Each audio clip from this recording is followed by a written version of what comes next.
Hey, my name's Daryl from Rouse Realty. I am the Rouse in Rouse Realty. Just want to do my market update for you, which I do every month or so, depending on how I'm feeling, I suppose. So, in general, the coronavirus came in like a big wave, and it kind of pushed up a little bit too high, and the whole market overreacted a little bit. We even actually got rid of one of our employees straight away. Now we have hired her back, so everything's okay. But everyone did overreact a little bit. We even had tenants calling us saying, "That's it, I'm not going to pay rent anymore," and that type of thing. But that seems to have leveled out a little bit now. That wave came in and now it's kind of settled back, and we're starting to see the light at the end of the tunnel and some sort of normalcy come back to the market.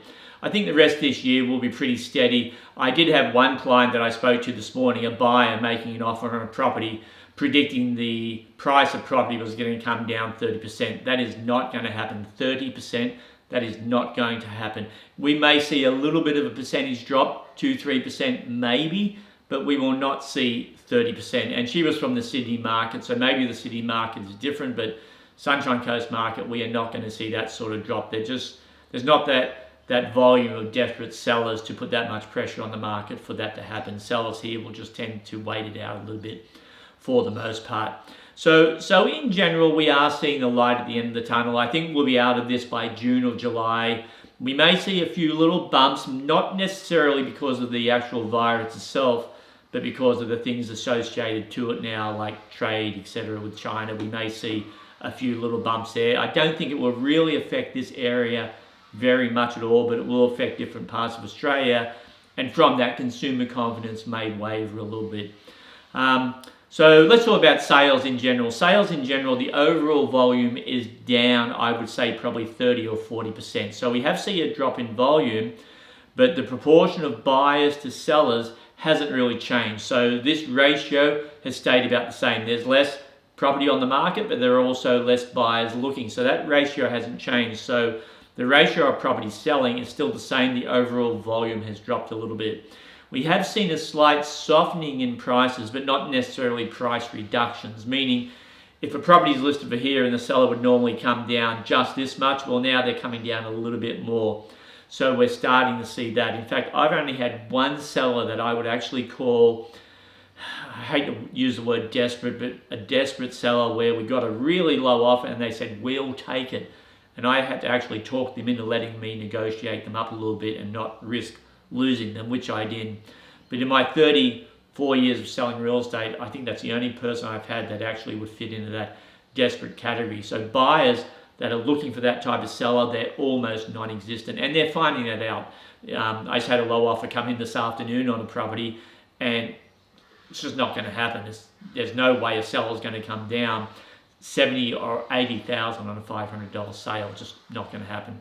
So that's kind of where the whole sales market is across the board, whether it's land, units, multi-unit or single-family residential. They're all staying about the same right now, which I would say is pretty close to normal, but overall volume is down. On the rental side, when this corona thing first came in, again, we had some tenants call us panicking, going, "I'm not going to be able to pay rent." We actually panicked. We even fired one of our employees that was just on the front desk. We've since hired her back, but we had that little bit of an overreaction also.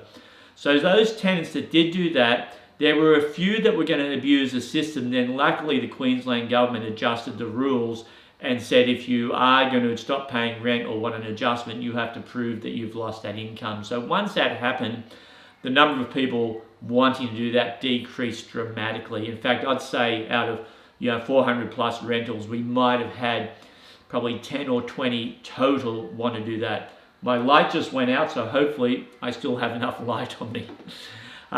So we've had a few rentals do that, a few tenants do that, but not very many. In general, our owners have been very good and our tenants have been very good about working out some sort of compromise if we've had to, and not giving the tenant free rent, but deferring that rent, putting them on a payment plan, and then having them pay later. The majority of reduced rents, it's not free rent, it's deferred, and they're going to pay back even if it takes a year. So again, nearly everyone's worked that out okay. So that's kind of where we are right now. I think the rest of this year will be pretty steady, again with a few bumps. I think next year we'll get back to normal, whatever normal happens to be, but I think we will get back to normal. So as always, if you want to speak to me directly about your property, if we manage your property, please call the number on your screen. Hopefully it will appear right along here as I'm talking. And I'm the principal. You can call me anytime, have a discussion about your property, general question. You don't have to be thinking about selling or anything else. General questions, I'm always happy to take those calls. And I'm very good at returning calls. So if I miss your call, I will call you back. And that's it. If you are not one of our clients and you want to talk to us about management, again, call the same number. Happy to have a chat with you. That's it for now, and we'll see you next month.